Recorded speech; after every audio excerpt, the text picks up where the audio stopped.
साथ मौजूद हैं भारत के वित्त राज्य मंत्री अनुराग ठाकुर। अनुराग जी, आपका बहुत बहुत स्वागत है। नमस्कार, धन्यवाद सुधीर जी। अनुराग जी, पहला सवाल तो मेरा आपसे यही है कि आपने जो 21 लाख करोड़ रुपए का जो आर्थिक पैकेज का ऐलान किया था, क्या उसका आपको अभी तक रिस्पांस क्या मिला है, या आपको लगता है कि अभी एक और पैकेज की आवश्यकता है? देखिए, जब देश और दुनिया संकट के दौर से गुजर रही है और लगातार कोरोना वायरस से लड़ने की दुनिया के हर कोने में तैयारी है, ताकत लगा रहे हैं, वहीं पर भारत ने भी प्रयास किया कि मोदी जी के नेतृत्व में पूरे देश भर में जनता को जागरूक करने के लिए और जनता के साथ मिलकर इस कोरोना वायरस के खिलाफ लड़ने की जो हमने ताकत बनाई, यही कारण है कि आज दुनिया के जो 15 देश हैं जहां पर सबसे ज़्यादा पॉजिटिव केसेस हैं, उनकी कुल जनसंख्या भारत के बराबर है, 15 देशों की। लेकिन वहां पर मृत्यु दर 83 गुना ज़्यादा है, 83 टाइम्स ज़्यादा है। वहां पे केसेस 34 टाइम्स ज़्यादा हैं, 34 गुना ज़्यादा हैं। तो इस हिसाब से भारत ने अब तक अच्छा किया है, जिसकी सराहना है। कल तक हम एक भी पीपी किट नहीं बनाते थे, आज हम 5 लाख पीपी किट्स एक दिन में बनाते हैं, 95 मास्क 5 लाख के लगभग बनाते हैं, दवाइयाँ एक्सपोर्ट कर रहे हैं बाकी देशों को। तो एक तरफ ये जंग चल रही, तो दूसरी तरफ प्रधानमंत्री गरीब कल्याण पैकेज हमने पहले घोषणा की सुधीर जी, ताकि गरीबों की मदद सबसे पहले की जा सके, और स्वास्थ्य के लिए 15,000 करोड़ रुपया अलग से अनाउंस किया। फिर उसके बाद ये 20,97,000 करोड़ का जो लगभग 21 लाख करोड़ का पैकेज हमने अनाउंस किया। इसका क्या फायदा है? इसमें मदद कर रहे हैं उन लोगों की जिसको आवश्यकता है, और आज मुझे लगता है देश के हर व्यक्ति को आवश्यकता है। मैं ये नहीं कह सकता कि हाँ इससे सब कुछ ठीक हो जाएगा, लेकिन इतना जरूर कह सकता हूँ, परिस्थितियों को देखते हुए एक बड़ा कदम मोदी सरकार ने उठाया है ताकि गरीब मजदूर की मदद भी कर सकें और साथ ही साथ देश की अर्थव्यवस्था को वापस पटरी पर लाने के लिए रिफॉर्म्स भी ला सकें। मैं ये कह सकता हूँ अनाउंसमेंट्स पे विराम लगा है, लेकिन एक्शन अभी जारी रहेगा। जी अनुराग जी, और इसको लागू करने के लिए जितनी भी ताकत लगानी पड़ेगी उतनी ताकत लगाएंगे। जी, जो सबसे बड़ी आलोचना हो रही है इस पैकेज की, उसमें लोगों का ये कहना है, आप सरकार कह रही है कि हम ये आत्मनिर्भर बनाने के लिए हम आपको ये पैकेज दे रहे हैं, लेकिन लोग इसको जो पढ़ रहे हैं वो ये है कि ये आत्मनिर्भर नहीं बना रहे, बल्कि सरकार ये कह रही है कि अपना अपना देख लो। फिगर बहुत फैंसी है, बहुत सुंदर लगती है फिगर, लेकिन असल में इतना पैसा लोगों को मिलेगा नहीं। देखिए, दुनिया भर के पैकेजेस से अगर आप तुलना करेंगे तो भारत ने भी उस दिशा में ही पैकेज दिया है और अपनी अर्थव्यवस्था का 10% यानी कि जीडीपी का 10% दिया है, जबकि विपक्ष 5% की मांग करता था, 10% तक पहुंचे।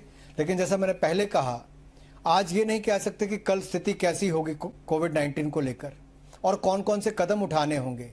जो भी कदम उठाने पड़ेंगे वो उठाएंगे, जान बचाने के लिए भी और जहान को आगे बढ़ाने के लिए भी। और जहां तक आपने कहा कि इससे क्या होगा, कैसे फायदा होगा, अब देखिए, जैसे गरीबों के लिए 80 करोड़ गरीबों को 5-5 किलो गेहूं या चावल और प्रति व्यक्ति और 1 किलो दाल प्रति परिवार 80 करोड़ लोगों को देने का हमने काम किया। 8 करोड़ प्रवासी मजदूरों के लिए 2 महीने के राशन का प्रबंध किया। वहीं पर 20.5 करोड़ जनधन खाता धारकों के खाते में 41,000 करोड़ रुपया मात्र 2 महीने में डाला। 2 करोड़ 82 लाख वृद्ध, विधवा, दिव्यांग, इनके खाते में 250 करोड़ रुपया 1.5 महीने में ट्रांसफर कर दिया। 9 करोड़ से ज्यादा किसानों के खाते में 18,000 करोड़ से ज्यादा पैसा 1.5 महीने में डाल दिया, अप्रैल महीने में डाल दिया था। और फिर ईपीएफ का जो 24% हिस्सा बनता है कर्मचारी और नौकरी देने वाले का, वो भी हमने लाखों लोगों का भारत सरकार ने दिया। 41 करोड़ खातों में 52,608 करोड़ रुपये अब तक डाल दिया है। लेकिन जो व्यवसाय करने वाले हैं, जिनका काम धंधा 2.5 महीने से बंद था या लगभग 2 महीने से ज़्यादा हो गए, उनका क्या? उनके लिए भी हमने प्रयास किया है 3 लाख करोड़ रुपया ऐसे व्यापारी या व्यवसाय करने वालों के लिए, जिनमें मध्यम सूक्ष्म लघु उद्योग भी हो सकते हैं, कुटीर उद्योग भी हो सकते हैं। इनको 3 लाख करोड़ रुपया भारत सरकार की 100% गारंटी पर मिल रहा है। किसी व्यक्ति को 1 पैसे की गारंटी भी या कोलेटरल नहीं देना, 20% एडिशनल वर्किंग कैपिटल मिल जाएगा। और हमने बुधवार को कैबिनेट ने पास कर दिया शुक्रवार को हमने पब्लिक सेक्टर बैंक के साथ सुधीर जी मीटिंग कर ली और सभी बैंकों को निर्देश दिया है कि 9.25% से नीचे इसका आपने ब्याज पर पैसा देना है और 1 जून को रिपोर्टिंग करनी है कि अब तक कितने लोगों को दे दिया और इसे 31 अक्टूबर से पहले पहले सारा पैसा बांटना है।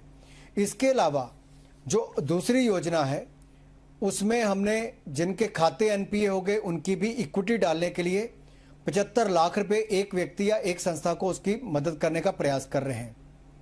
एनबीएफसी के लिए अलग पैसा दिया है ताकि वो आगे और पैसा वितरित कर सकें। ऐसी बहुत सारी योजना लाए जिससे लोगों के सीधा पैसा जाएगा। टीडीएस टीसीएस में हमने 25% की कटौती कर दी, इससे 50,000 करोड़ की लिक्विडिटी आएगी। आपको बैंकों की जो किस्तें भरनी थी उसको भी हमने मॉरेटोरियम आरबीआई से कहकर दिला दिया। अब 6 महीने तक किस्तें नहीं देनी तो कुछ राहत उससे भी मिलेगी। ये नहीं कहा जा सकता कि पूरी तरह से राहत मिल गई, लेकिन निश्चित तौर पर जो किस्त आज देनी थी वो 6 महीने बाद आप देखो। जो कर्जा आपको आज मिल रहा है या जो लोन आपको मिल रहा है उसको आपको अपनी जमीन की गारंटी नहीं देनी, वो भारत सरकार 100% गारंटी दे रही है और आपको 20% पैसा ज्यादा मिल रहा है ताकि किसी को नौकरी से ना निकालो और आप अपने खर्चे भी सहन कर सको और वापस पटरी पर आ सको। ये कुछ कदम है, हो सकता है कुछ लोगों को आवश्यक या बहुत सारे ना लगते हों, लेकिन सुधीर जी ऐसी संकट की परिस्थिति में भारत ने कदम उठाए हैं लोगों के साथ खड़े होने के लिए। हम इकट्ठे मिलकर खड़े होंगे, लड़ाई भी लड़ेंगे, आत्म बल भी बढ़ाएंगे और भारत को आत्मनिर्भर भी बनाएंगे। जी, इस पर जो आपने अभी मुझे जवाब दिया उस पर मेरे आपसे 2 सवाल हैं। आपने कहा गरीबों के लिए बहुत काम हो रहा है, सीधे आपने बैंक में पैसा ट्रांसफर कर दिया, तो आप देख रहे हैं कि लाखों की संख्या में अब भी हमारे जो प्रवासी मजदूर हैं आपको सड़कों पर दिख रहे हैं। लाखों की संख्या में, करोड़ों की संख्या में वो वापस शहरों से अपने घर जाना चाहते हैं, बावजूद इसके कि घर में उनके पास कुछ नहीं है, फिर भी शहरों में नहीं रहना चाहते। सड़कों पर आप लगातार उनको देख रहे हैं, तो ये भीड़ आपने देखी है, ये एक पिक्चर है जिसके बारे में आप कह रहे हैं कि इनके लिए सब कुछ कर दिया है। दूसरी तस्वीर ये है जो आप कह रहे हैं कि जो छोटे व्यवसायी हैं उन लोगों का कहना है कि एट मैक्स जो आप कह रहे हैं ये एक लोन मेला है, यानी जैसे लोन मेला आप लगाते हो कि आप ठीक है आप लोन ले लीजिए, फाइनली आप उसी की लायबिलिटी बढ़ा रहे हैं, उसी की जेब से ये लोन लिया जाएगा और इसको आप शो ऐसे कर रहे हैं इस लोन को जैसे आपने ये पैसा उनको दे दिया। नहीं, दोनों बहुत महत्वपूर्ण सवाल आपने पूछे।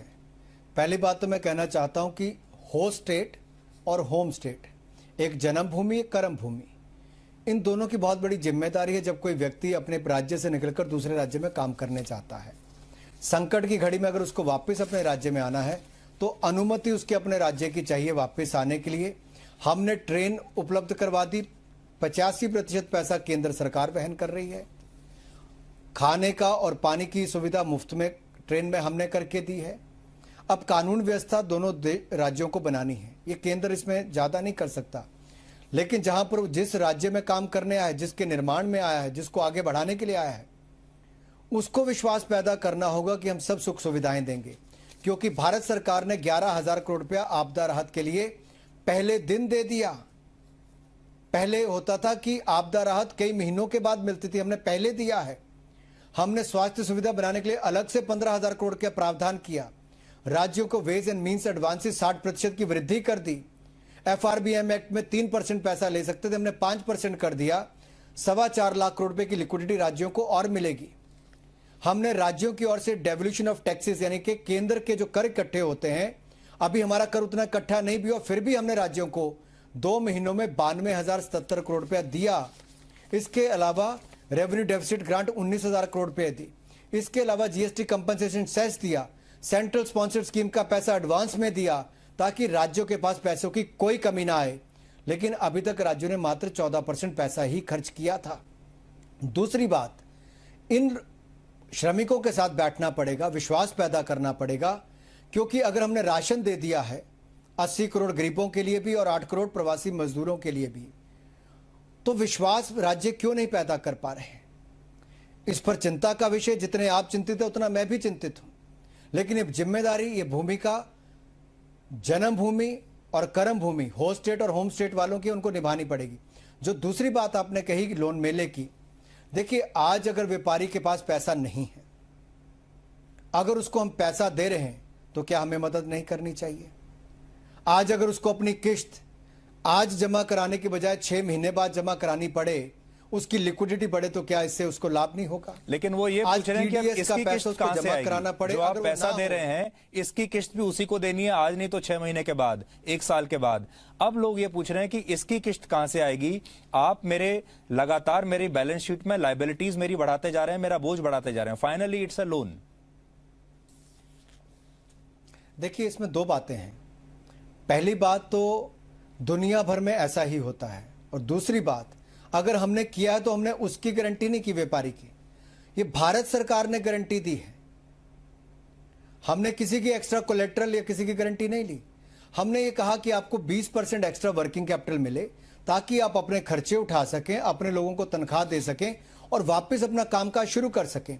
6 महीने तक अगर आप किस्तें नहीं दे सकते तो उसके बाद आप उसको टर्म लोन में कन्वर्ट कर सकते, तब भी आपको इमीडिएटली नहीं देना पड़ेगा। तो व्यापारी आदमी समझता है कि ये राहत उसको मिली है। और जब काम धंधा चलेगा, इस देश के लोग कभी पैसा मारने के लिए तैयार नहीं होते, वो ईमानदारी के साथ काम करना चाहते हैं, और हम भी चाहते हैं ईमानदारी के साथ हम देश को आगे बढ़ाएं और भारत को आत्मनिर्भर बनाएं।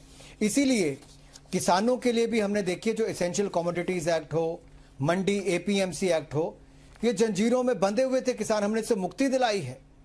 अब वो अपने अनाज को देश के किसी कोने में बेच सकते हैं। जो नष्ट होने वाले उनकी पेरिशेबल गुड्स होती थी, फल फूल सब्जियां, अब उसको स्टोरेज की फैसिलिटी के लिए उसको पैसा हमने दिया है ताकि जब बाजार में अच्छा भाव मिलेगा तब आप बेच सकते हैं। 1 लाख करोड़ रुपया हमने इनके लिए दिया है कि फार्म गेट पर आप इंफ्रास्ट्रक्चर खड़ा कर सकें कृषि का, ताकि वैल्यू एडिशन हो सके, किसानों को अच्छा पैसा मिल सके, फूड प्रोसेसिंग यूनिट्स लग सकें, निर्यात आप लोग कर सकें, उसमें बल मिलेगा। कोयले का खनन केवल पहले स्टील या बिजली बनाने वाली कंपनियों को मिलता था, अब हमने बॉक्साइट और कोल की इकट्ठी नीलामी करने की प्रक्रिया शुरू की है, जिसमें एल्यूमिनियम फैक्ट्री को लाभ मिलेगा। खुली सेल हम कोयले की करने के लिए माइनिंग की सुविधा देंगे। अब वो खुली मार्केट में बेच सकते हैं, तो जो 240 मिलियन टन विदेश से आता है वो मात्र 100 मिलियन रह जाएगा, तो भारत में लाखों लोगों को रोजगार मिल पाएगा।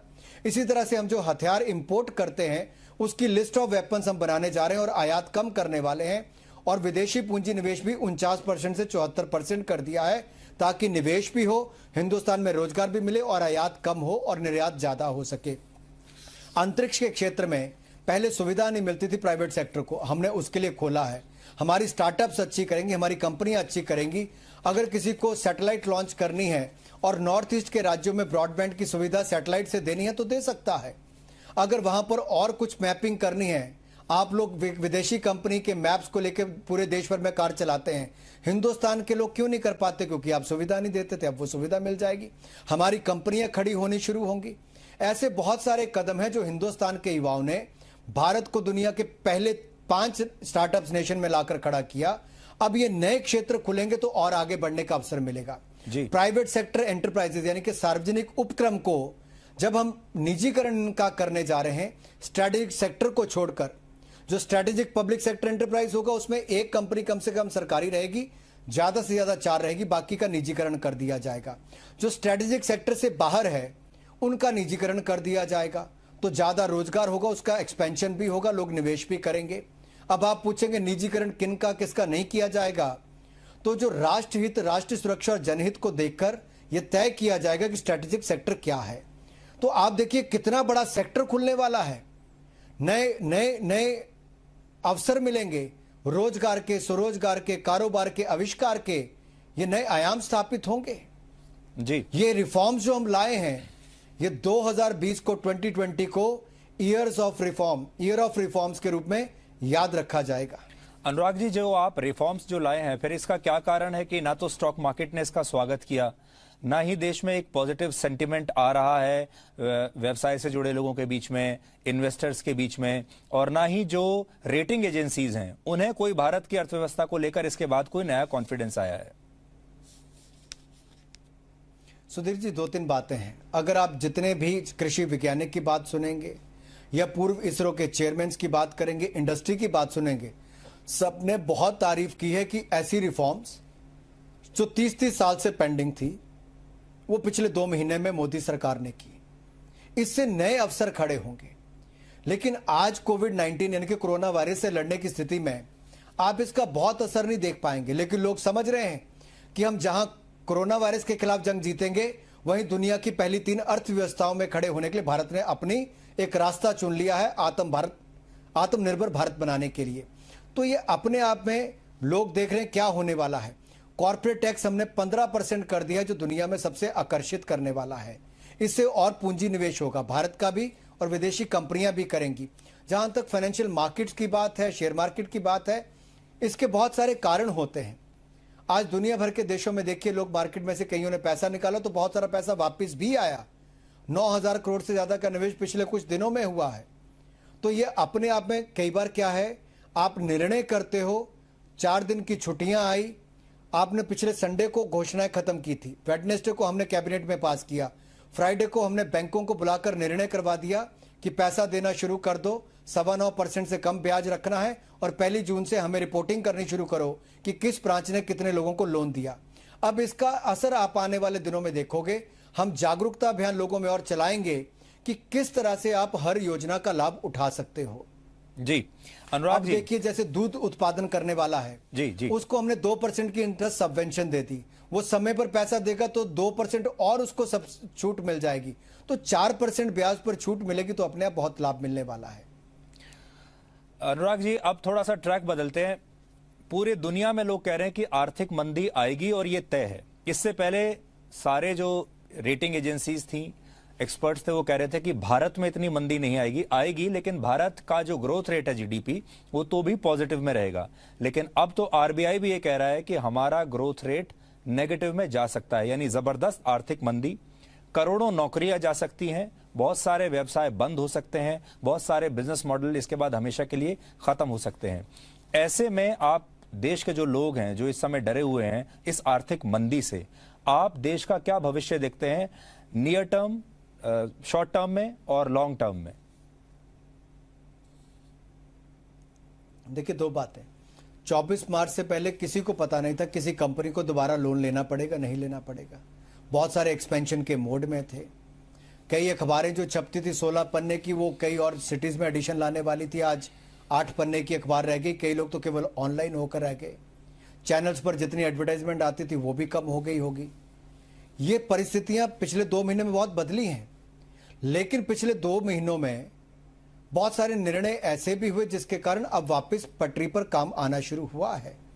कुछ सेक्टर्स खुले, लोग वापस काम पर जाने शुरू हुए, कुछ अपने राज्यों में जाने शुरू हुए, तो कुछ लोग जो वापस गए वो मजदूर वापस आने की भी अब तैयारी कर रहे हैं। तो बहुत तेजी के साथ बहुत चीजें बदल रही हैं। रेलगाड़ी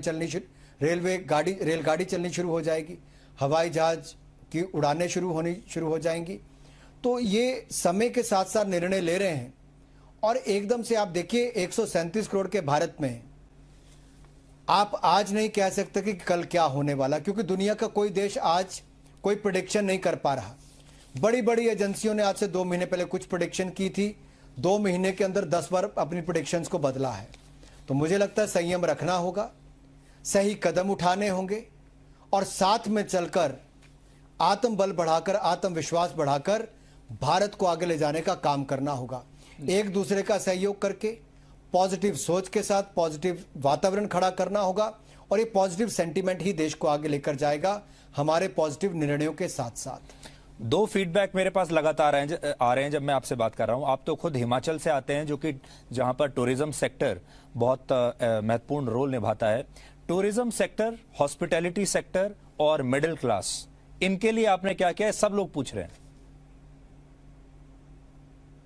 देखिए, टूरिज्म सेक्टर निश्चित तौर पर, टूरिज्म हो, ट्रांसपोर्ट हो, हॉस्पिटैलिटी हो, सिनेमा हो, एविएशन हो, ये सेक्टर्स को निश्चित तौर पर सबसे पहले बंद हुए, सबसे लेट खुलने वाले हैं। निश्चित तौर पर इनको असर हुआ है। लेकिन ये जो आपने 3 लाख करोड़ रुपए का हमने सुविधा दी है, बगैर गारंटी, बगैर कोलेट्रल के पैसे, 20% वर्किंग कैपिटल की, और जो दूसरी हमने एनपीए खाते वालों को भी 15% इक्विटी देने के लिए 30,000 करोड़ का प्रावधान किया है। ये सब क्या है? ये भारत सरकार मदद कर रही है। ये केवल मध्यम, सूक्ष्म, लघु, कुटीर उद्योग के लिए नहीं, ये बाकी व्यापार और व्यवसाय के लिए भी है, जिसमें रेस्टोरेंट भी आएगा, छोटे होटल्स भी आएंगे, ट्रांसपोर्ट एजेंसी भी आएगी, दुकानदार भी आएंगे, ट्रेडर भी आएंगे, जिनकी 25 करोड़ तक की बैंक लिमिट है और 100 करोड़ तक का वो व्यापार करते हैं। वो सब इन योजनाओं का लाभ उठा सकते हैं। इसलिए मैंने बीच में कहा था कि हमें शायद जो आपके मन में सवाल आ रहे हैं इसमें और जागरूकता और फैलाएंगे ताकि लोग इन स्कीमों का और लाभ ले सकें। अब चीन की बात करते हैं अनुराग जी। चीन के बारे में पूरी दुनिया बात कर रही है, सारी दुनिया बंद है, लेकिन चीन में सब कुछ नॉर्मल हो रहा है। आत्मनिर्भर बनने के लिए हमें विदेशी सामान से अपनी जो डिपेंडेबिलिटी है वो कम करनी पड़ेगी। क्या आप ये कहने की कोशिश कर रहे हैं कि हम चीन का मुकाबला क्या कर पाएंगे? चीन जो है हर साल भारत की कुल अर्थव्यवस्था के बराबर सामान दुनिया भर में बेचता है, सबसे बड़ा मैन्युफैक्चरिंग हब है। अगर हम आत्मनिर्भर बनने की कोशिश भी करें तो क्या चीन का मुकाबला आज हम कर सकते हैं? चीन से जो बहुत सारी कंपनियां निकलना चाहती हैं, क्या वो कंपनियां भारत में आएंगी? क्या यहाँ पर अपने अपने मैन्युफैक्चरिंग हब्स और अपना जो फैसिलिटी है वो सेट करेंगी? इसके बारे में आपका क्या कहना है? If there is a will there is a way, जहां चाह वहां राह। और भारत ने आज से 5 साल पहले तय किया था कि हर व्यक्ति का बैंक खाता खोलेंगे, हमने खोल दिया। आज आप सबसे ज्यादा बैंक ट्रांसफर्स करके पारदर्शिता के साथ गरीब के खाते में पैसा डालते हैं और उसमें सब कुछ ठीक होता है। वैसे ही हमने कहा था कि इलेक्ट्रॉनिक गुड्स की दूसरे नंबर पर सबसे ज्यादा आयात भारत करता है। हमने मैन्युफैक्चरिंग करने की यहां बात कही, जहां गिने चुनी मैन्युफैक्चरिंग होती थी, आज भारत दुनिया का दूसरे नंबर का मोबाइल मैन्युफैक्चरर बन गया है। अब इलेक्ट्रॉनिक गुड्स में हम और आगे कैसे बढ़ सकें? हम तेल की इंपोर्ट सबसे ज़्यादा करते थे, अब हम उसको बदल कर और क्या क्या कर सकते हैं उस पर भारत कदम उठा रहा है। हम इंपोर्ट सबसे ज़्यादा हथियारों का करते हैं। जैसा हमने कहा, हमने पॉलिसी नहीं लाए कि विदेशी पूंजी निवेश तो 49 से 74% करेंगे, लेकिन यहीं पर हम अपने देश में लिस्ट ऑफ वेपन्स बनाकर यहाँ पर हथियार बनाना शुरू करेंगे। अब जब हम ऐसी लिस्ट ऑफ आइटम्स बना देंगे कि हम क्या क्या कर सकते हैं, तो अपने आप बदलाव होगा। फॉर एग्जाम्पल फर्नीचर है, आप हजारों करोड़ का फर्नीचर बाकी दुनिया से लाते हो, चाइना से और बाकी देशों से लाते हो। अब लकड़ी भारत में काटने का परमिशन बड़ी मुश्किल से मिलती है। अगर आप लकड़ी पर जीरो ड्यूटी कर दो और एक्सपोर्ट इंसेंटिव दे दो तो निश्चित तौर पर लकड़ी आएगी, लेबर भी है, टेक्नोलॉजी आएगी। आप फर्नीचर बनाकर हिंदुस्तान की भी आपूर्ति करोगे और विदेश में भी भेज सकते हो। तो ऐसे सेक्टर्स आपको चुनने पड़ेंगे जहां जहां पॉसिबिलिटीज हैं, और हम आजकल उस काम पर लगे हैं और कुछ दिनों में आप उस पर असर देखेंगे। अनुराग जी, ब्रेक से पहले हम चीन के बारे में बात कर रहे थे। चीन, देखिए, पहले चीन के ऊपर आरोप लग रहे हैं कि उसने ये पूरा वायरस दुनिया भर में फैला दिया, ये तो आरोप है। उसके बाद चीन ने दुनिया भर जो बड़ी कंपनियां आर्थिक परेशानी से गुजर रही थी वहां निवेश करना शुरू कर दिया ताकि वो उनको कंट्रोल करने लगे। बहुत सारे देशों ने नए कानून बनाए ताकि चीन के निवेश को रोक सकें, हमने भी बनाए हैं। अब आप देखिए, इसके बाद चीन, आप ताइवान ले लीजिए, हांगकांग ले लीजिए, साउथ चाइना सी ले लीजिए, और चाहे हमारा लद्दाख ले लीजिए, हर जगह चीन अब अपनी मिलिट्री पावर दिखाने की कोशिश कर रहा है। ऐसे समय में हमारे लिए इस चाइनीज इन्वेजन को रोकना, चाहे हमारी मार्केट्स हो, हमारा अर्थव्यवस्था हो, और या फिर हमारे बॉर्डर्स हो, कितना जरूरी है, और उसके लिए आप क्या कर रहे हैं? सुधीर जी, 2 तरीके हैं इसको देखने के। एक तरीका है कि आप नेगेटिव सोच रखिए, नकारात्मक और बचने के बारे में सोचिए।